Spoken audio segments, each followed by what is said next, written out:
Dikasih Tuhan, salam. Bagaimana kabarnya? Luar biasa. Beberapa hari ini sehat, ya puji Tuhan. Kita selalu dalam lindungan Tuhan. Hari ini kita akan belajar tentang sebuah renungan yang saya beri judul Orang Samaria yang Baik Hati.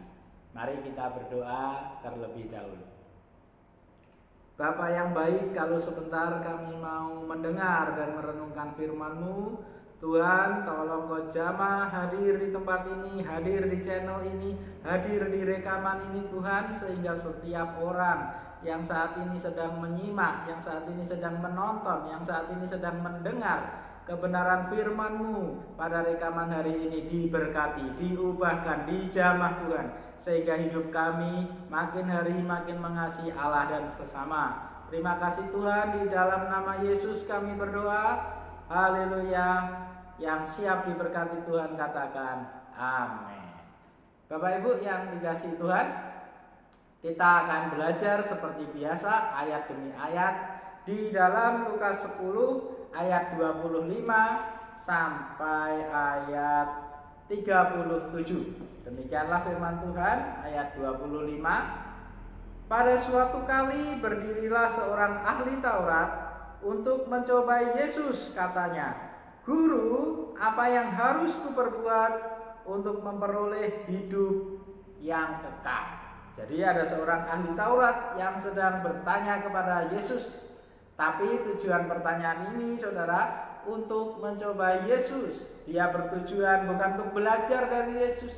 Dia bertujuan bukan untuk mencari kebenaran firman Tuhan, tapi dia bertujuan menjatuhkan Yesus dan mencobai Yesus. Apa pertanyaannya, saudara? Dia bertanya begini, "Guru, apa yang harus kuperbuat untuk memperoleh hidup yang kekal?" Jadi saudara, ini pertanyaan yang ditanyakan hampir setiap orang yang sedang mencari keselamatan, yang sedang mencari kehidupan yang kekal. Setiap orang yang memeluk agama, setiap orang yang berdoa, setiap orang yang belajar kitab suci, entah Alkitab atau kitab agama lain, saudaraku, sebenarnya mereka juga sedang ingin bertanya seperti ini, apa yang harus aku lakukan untuk memperoleh hidup yang kekal? Apakah saudara juga punya pertanyaan ini, saudara? Mari pagi ini saudara temukan jawaban di dalam Alkitab. Apa yang dapat kita lakukan agar kita memperoleh hidup yang kekal? Meskipun ahli Taurat ini bertanya untuk mencoba Yesus, saudara, tetapi pertanyaannya tetap relevan dan pertanyaannya sangat penting, saudara, untuk kita pahami apa jawaban Yesus. Ayat 26. Jawab Yesus kepadanya, "Apa yang tertulis dalam hukum Taurat? Apa yang kau baca di sana?" Jadi Yesus bertanya kepada orang ini, saudara, dan bertanya kepada setiap orang yang sedang mencari kehidupan kekal. Apa yang kau baca di dalam kitab suci? Apa yang kau baca di dalam Taurat? Apa yang tertulis di sana, saudara? Dan ahli Taurat ini, saudara, tentu saja menjawab dengan benar karena dia ahli Taurat. Dia menjawab demikian. Jawab orang itu, "Kasihilah Tuhan Allahmu dengan segenap hatimu, dan dengan segenap jiwamu, dan dengan segenap kekuatanmu, dan dengan segenap akal budimu, dan kasihilah sesamamu manusia seperti dirimu sendiri." Jadi saudara, ahli Taurat ini menjawab dengan benar karena dia seorang guru Taurat. Jadi dia paham apa yang tertulis di dalam hukum Taurat. "Kasihilah Tuhan Allahmu dengan segenap hatimu, jiwamu, kekuatanmu, akal budimu." Semua, saudara, kasihlah Tuhan Allah. Tetapi, dan ada juga, saudara, jadi tidak cuma satu. Dan kasihlah sesamamu manusia seperti dirimu sendiri. Kebanyakan orang sedang mencari keselamatan, sedang mencari kehidupan kekal. Mereka paham bahwa untuk mencari kehidupan kekal mereka harus mengasihi Allah, berbakti kepada Allah, berdoa kepada Allah, memberi persembahan kepada Allah dan sebagainya, saudara. Tetapi mereka melupakan sisi satunya, bahwa Allah juga ingin kita mengasihi sesama manusia. Nah, saudaraku, ini membuktikan bahwa orang Kristen, bahwa saya dan saudara bahwa setiap orang percaya yang tidak mengasihi sesamanya, maka sesungguhnya dia belum memperoleh hidup yang kekal. Saudara, setiap orang Kristen yang tidak mengasihi sesamanya, sesungguhnya dia belum memperoleh hidup yang kekal. Karena saudara, untuk memperoleh hidup yang kekal, kita harus mengasihi Allah dan sesama dengan segenap kekuatan kita. Saya lanjutkan saudara.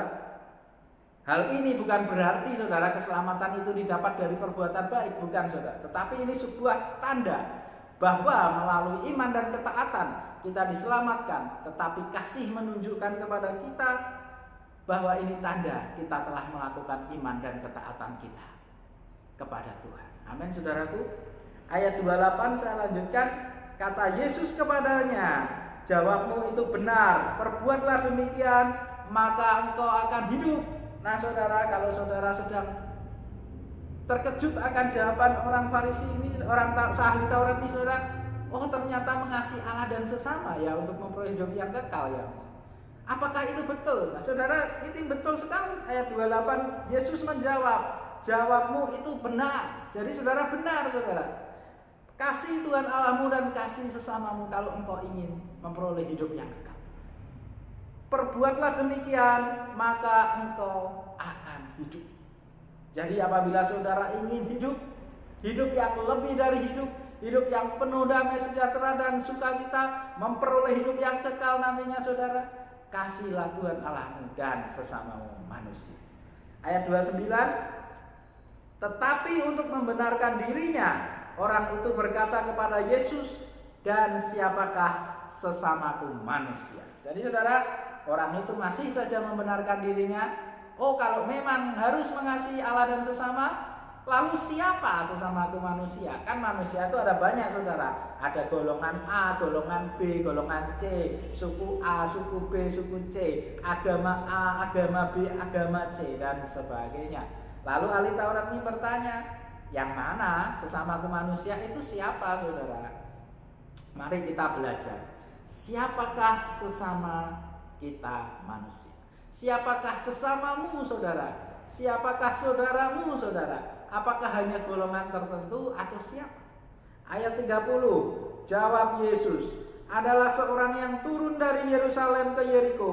Ia jatuh ke tangan penyamun-penyamun yang bukan saja merampoknya habis-habisan, tetapi yang juga memukulnya, dan yang sesudah itu pergi meninggalkannya setengah mati. Nah, saudara, jadi Yesus menjawab dengan sebuah perumpamaan tentang siapakah sesamaku manusia.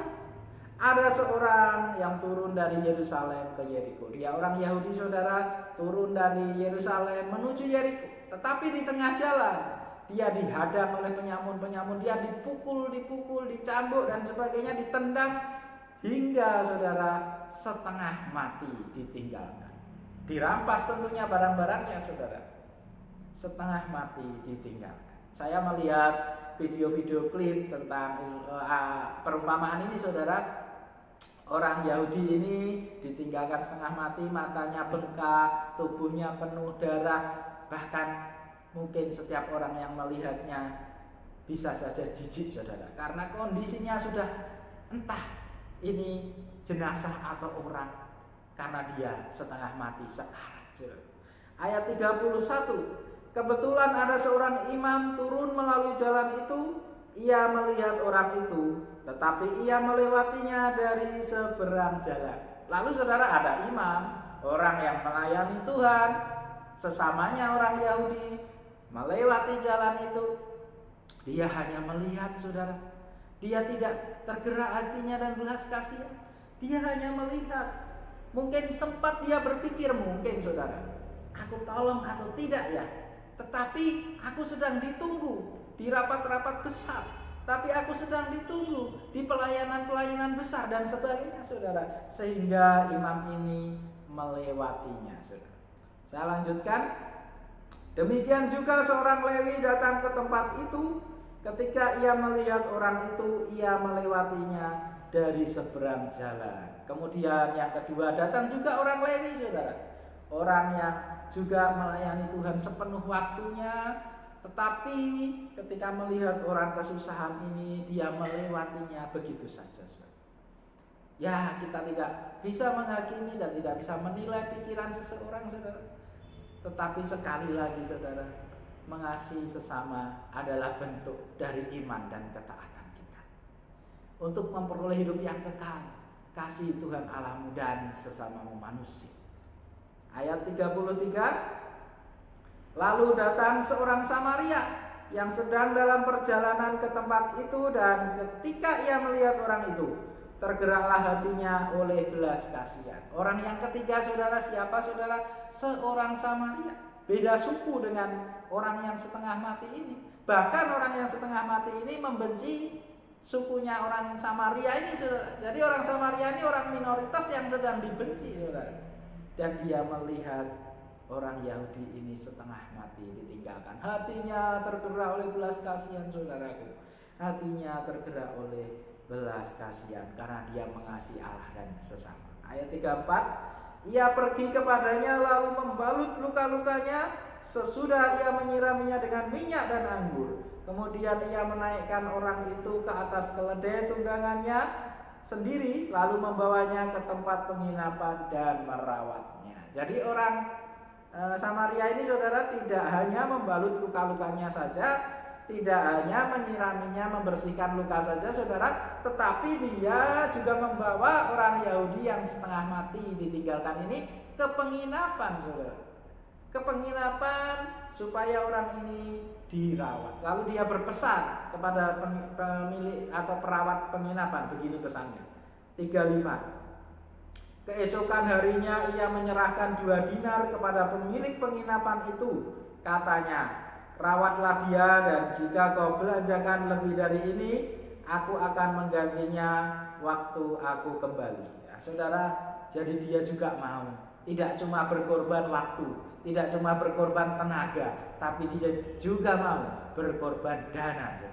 Jadi orang Samaria ini dalam hal ini, saudara, dia sudah berkorban waktu, waktunya tertunda karena membalut luka-luka, membawa ke penginapan. Dia berkorban tenaga, tenaganya otomatis dari dia sendiri yang membalut luka-luka, dia sendiri yang menaikkan orang ini ke atas keledainya, dia sendiri yang mencari penginapan. Dan yang ketiga, saudara, luar biasa, dia juga berkorban dana. Jadi dia nggak cuma waktu, tenaga, lalu dia bilang, nanti hubungi keluarga orang Yahudi ini supaya dananya mintakan ke dia, bon-bonnya, nota-notanya mintakan ke keluarganya. Tidak, saudara, tapi dia juga mau berkorban dana buat sesamanya yang membutuhkan. Saya lanjutkan, saudara. Ayat 36. Siapakah di antara ketiga orang ini menurut pendapatmu adalah sesama manusia dari orang yang jatuh ke tangan penyamun itu? Ayat 37. Jawab orang itu, orang yang telah menunjukkan belas kasihan kepada mereka. Kata Yesus kepadanya, pergilah dan perbuatlah demikian. Nah, saudara, ternyata orang ini bisa menjawab bahwa dari 3 contoh tadi, saudara, orang sesama manusia kita bukanlah orang yang satu suku saja, bukanlah orang yang satu golongan saja, tetapi orang yang mau menunjukkan belas kasihan kepada semua orang, meskipun orang itu beda golongan dengan kita, meskipun orang itu membenci kita sekalipun, saudara, tetapi orang sesama manusia kita, ya tetap dia, saudara. Semua orang yang membutuhkan bantuan kita adalah sesama manusia kita. Jadi, saudara, Yesus berkata, pergilah dan perbuatlah demikian. Apakah engkau mau hidup yang kekal? Seperti yang ditanyakan ahli Taurat, Guru, bagaimana caranya aku memperoleh hidup yang kekal? Kasihlah Tuhan Allahmu, kasihlah sesamamu manusia. Saya baca, saudara, ini saudara, di Alkitab Firman Allah yang hidup, Alkitab Penuntun Hidup Berkelimpahan, maafkan saya, ada satu paragraf yang menarik, saya baca untuk saudara. Perumpamaan ini menekankan bahwa dalam iman dan ketaatan yang menyelamatkan terkandung belas kasihan bagi mereka yang membutuhkan. Panggilan untuk mengasihi Allah adalah panggilan untuk mengasihi orang lain. Hidup baru dan kasih karunia yang Kristus karuniakan bagi mereka yang menerima Dia akan menghasilkan kasih, rahmat, belas kasihan bagi yang menderita.